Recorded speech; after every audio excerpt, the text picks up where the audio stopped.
The world has just dealt Donald Trump a humiliating blow, and the impact is much more explosive than anyone anticipated. Trump thought he could pull off a so-called peace board, stacking it with some of the world's most notorious leaders like Vladimir Putin, Viktor Orban, and others, with a single move aimed at dismantling NATO and the United Nations. But here's the twist. Those very leaders didn't play along.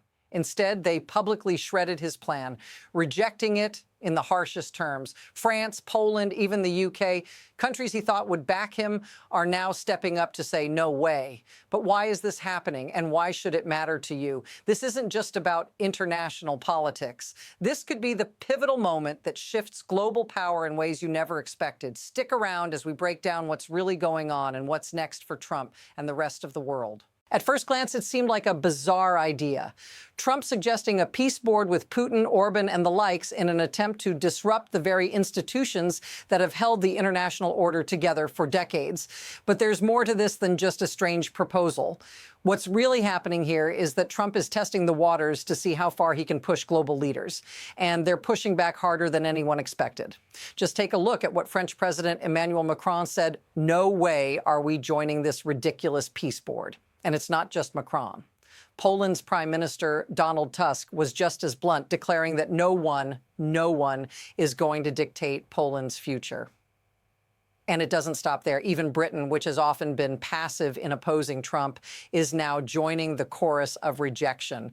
What does this signal? That the world is finally waking up to the threat of Trump's power games. But why now? What's changed that's made these countries unite against him? The backlash is only intensifying, and here's why. Trump's moves aren't just out of step with the global consensus, they're downright reckless. Take this. His idea to force countries into a peace board with no real power except for his own control was a deal breaker from the start. But what's truly telling is the reaction from Poland's Prime Minister Donald Tusk. He didn't mince words when he said, Poland's ascension to any international organization requires the consent of the Council of Ministers.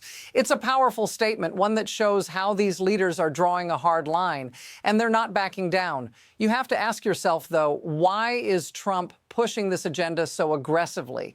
What's he really trying to achieve by pulling these leaders into his corner? Notice what's missing here. Trump's true motivations have been veiled in ambiguity, but the cracks in his plan are starting to show, and they're not what you might think. But what happens when those cracks widen?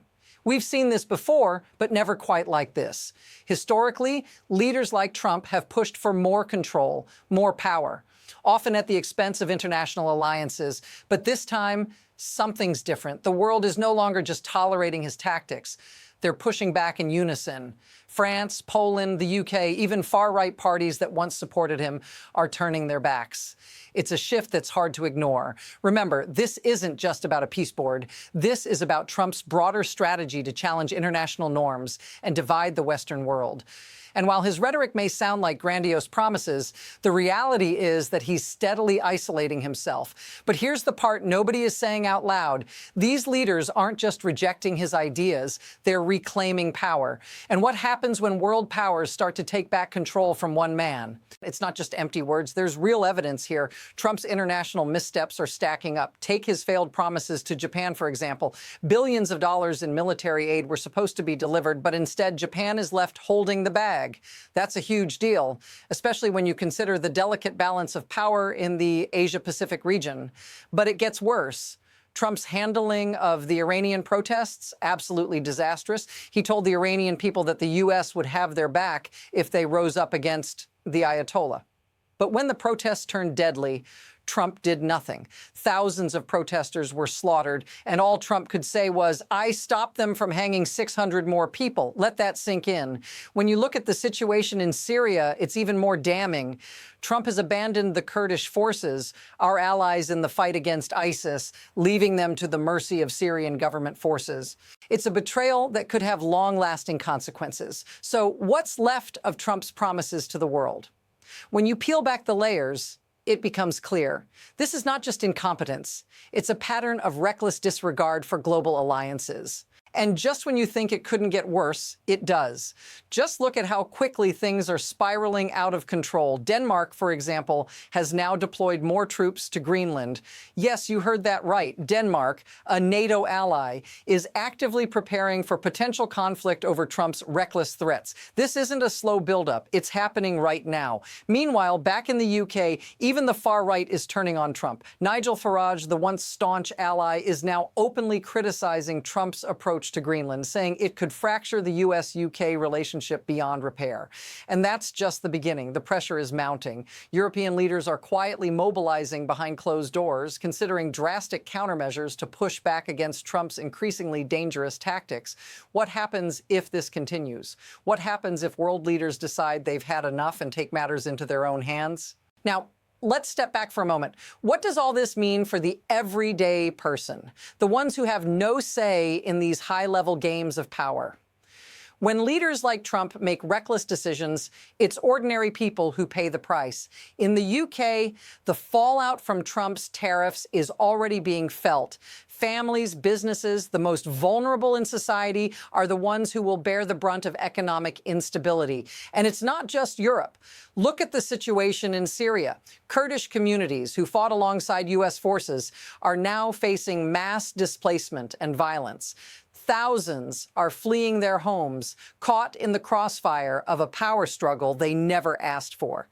The devastating human cost is undeniable.